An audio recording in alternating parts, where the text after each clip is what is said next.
Olá, está no ar o Pauta Especial. Hoje vamos falar sobre transfobia. Os crimes de ódio contra travestis e transexuais estão se tornando mais frequentes e vários casos acabam em agressões físicas e até mesmo morte. Vamos falar também da saúde da sua boca. É importante prevenir não apenas cáries, mas algumas doenças chamadas periodontais, que podem causar muito sofrimento. O Pauta Especial começa agora.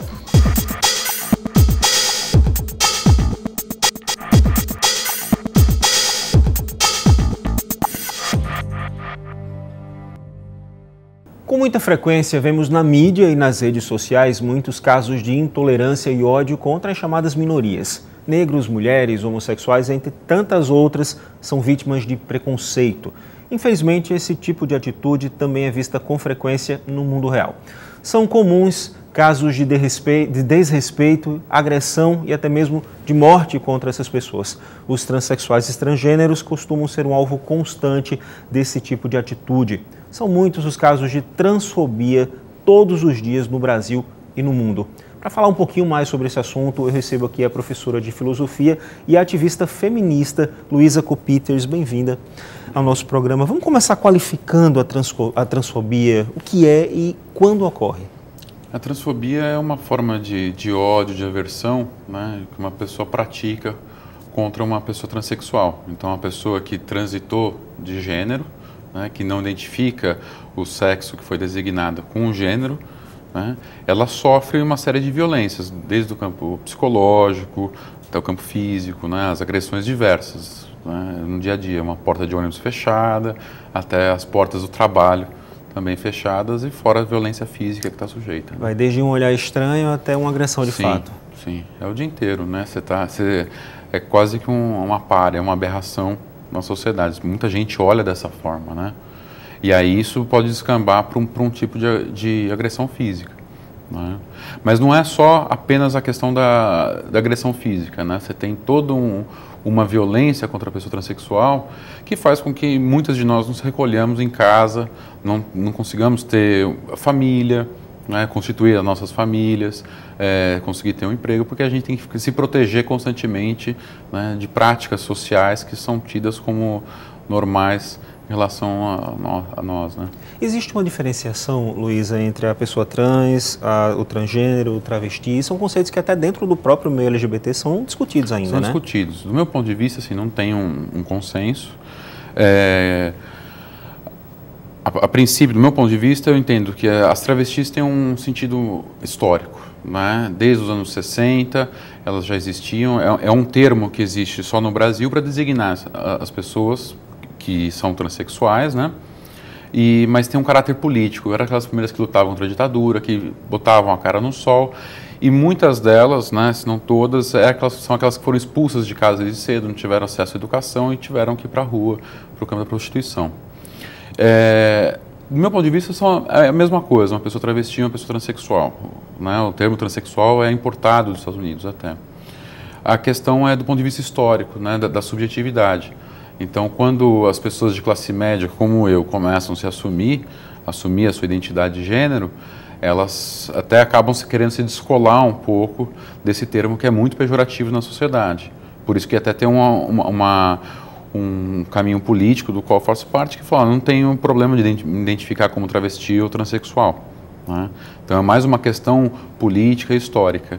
Tem linhas da medicina que, de maneira extremamente equivocada, querem associar a ideia de querer ou não fazer a operação de redesignação sexual, né? E que de fato não tem nada a ver. Tem travestis que querem e outras que não querem operar, a mesma coisa com os transexuais, né? Então, ser travesti é ter um histórico de lutas, estar na rua, ter sido expulsa de casa, da educação, né? E estar pondo a cara a tapa, vamos falar assim, historicamente. Né? Mas no fundo, como você disse, tem os transgêneros, as pessoas transgêneras, transexual, transgênero são adjetivos de pessoas, de mulheres ou de homens, né? Assim como negra, como baixa, gorda, né?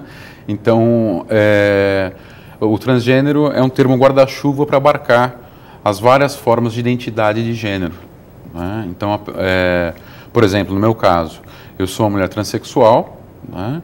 E homossexual, eu sou lésbica. né? Então, tem uma separação importante de se fazer entre identidade de gênero e orientação sexual.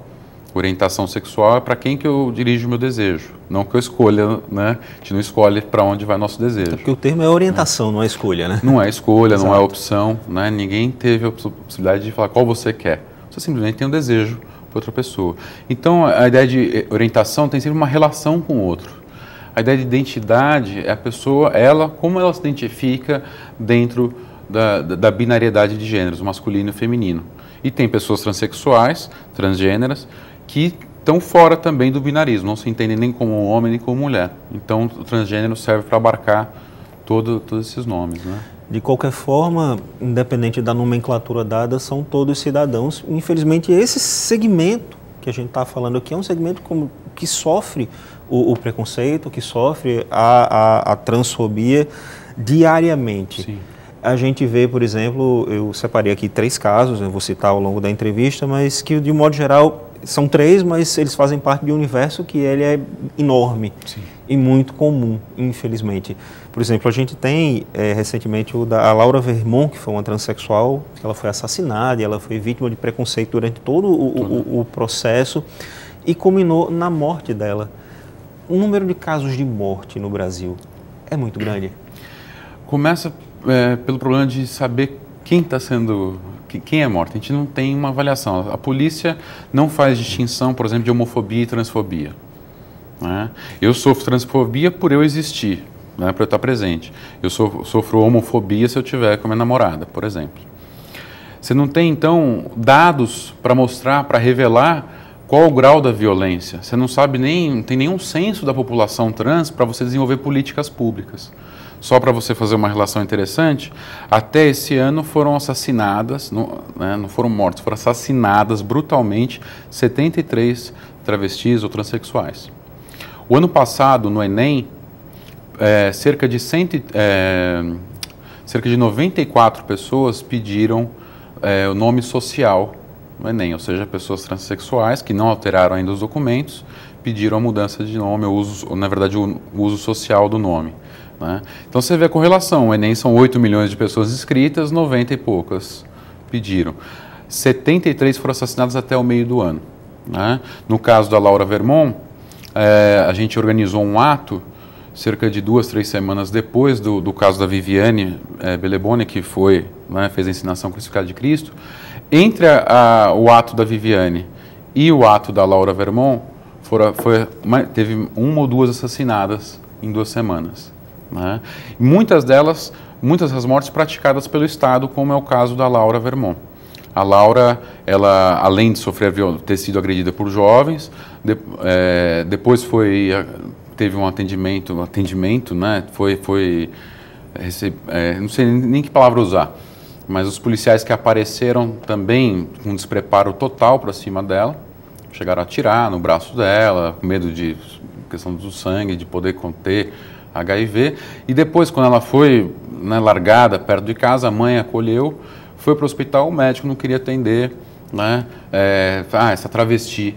Então, é um desrespeito em toda a estrutura social, né? Você vê dos outros cidadãos que não tratam a gente como cidadão, né? A gente é uma espécie de subgente na sociedade, né? E o próprio Estado, né? Não conhece essas pessoas, não tem políticas para tratamento dessas pessoas.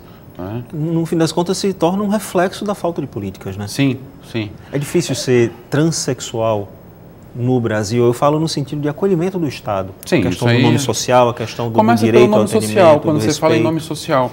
O que é o nome social? É um engodo. É um rótulozinho para estar no cartão do SUS, mas na hora de me dar uma receita médica tem que ir o meu nome de registro. Né? Na hora de procurar emprego, onde está minha carteira assinada, está com o meu nome masculino. E às vezes não é nem o patrão que vai negar o emprego, a pessoa lá de baixo, lá do RH, que ela mesma, o preconceito dela já bloqueia isso. Né? Então é uma perversidade social, né? A gente não existia. Então agora que está começando a existir, a Laerte foi um grande marco importante nisso, é interessante o que ela está falando. Uma pessoa de classe média aparecendo já consagrada na sociedade. Né? Então começa a ser uma mudança de paradigma. Né? E é uma coisa que aos poucos pode haver uma mudança de fato. A ideia é essa, a gente está se organizando, né? Tem uma série de movimentos, inclusive de homens trans também, que são extremamente invisibilizados, né? Então a gente está lutando por direitos, a gente está desde botando a cara... O fato de eu existir, de eu estar na rua, de eu me colocar, já é uma forma de resistência, de manifestação. Surgir de dia, né, já é uma forma de combate. E aquela forma de mostrar, eu existo, eu sou cidadão e eu tenho direito a todos os direitos comuns ao cidadão. Exatamente. E assim como eu tenho demandas específicas, né? A gente tem demanda, seja no acompanhamento médico, uma demanda jurídica. Na verdade, não precisava nem ter essa coisa do nome social, era ter uma lei que permitisse a gente mudar de nome, né, pela maneira como a gente se identifica.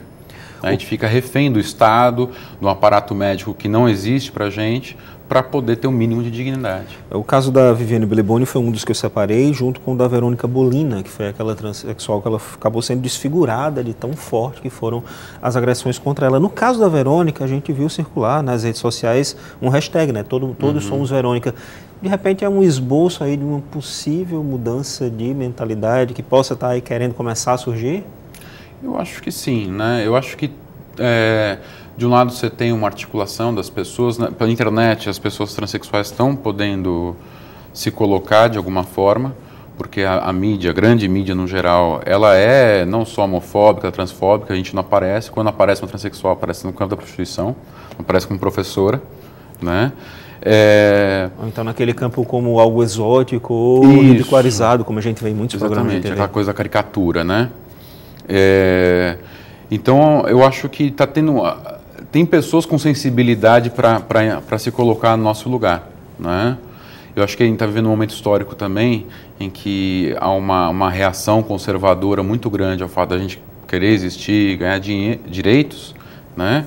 Então, se tanto os conservadores se manifestam contra com esse discurso da chamada família tradicional, a gente também está se organizando para poder sobreviver. Né? E a gente está conseguindo, né, um apoio das pessoas. As pessoas estão reconhecendo a gente, as pessoas que têm... Né? Pois é, a mudança de pensamento que aos poucos a gente espera que vá surgindo. É muito assunto. Mas ela não surge apenas se a gente esperar. A gente tem que se manifestar, tem que se organizar, tem que lutar nos planos de educação, nos planos municipais de educação. E se fazer ser visto e como detentor de direitos, como qualquer cidadão. Luísa, vou ter que encerrar a nossa conversa, muito assunto, infelizmente o tempo acabou. Eu lhe agradeço muito pela sua presença aqui no nosso programa. É sempre interessante jogar isso na discussão para que se faça mudança de pensamento. Obrigado. Eu que agradeço. Bom, no próximo bloco a gente vai falar sobre saúde bucal. Voltamos já.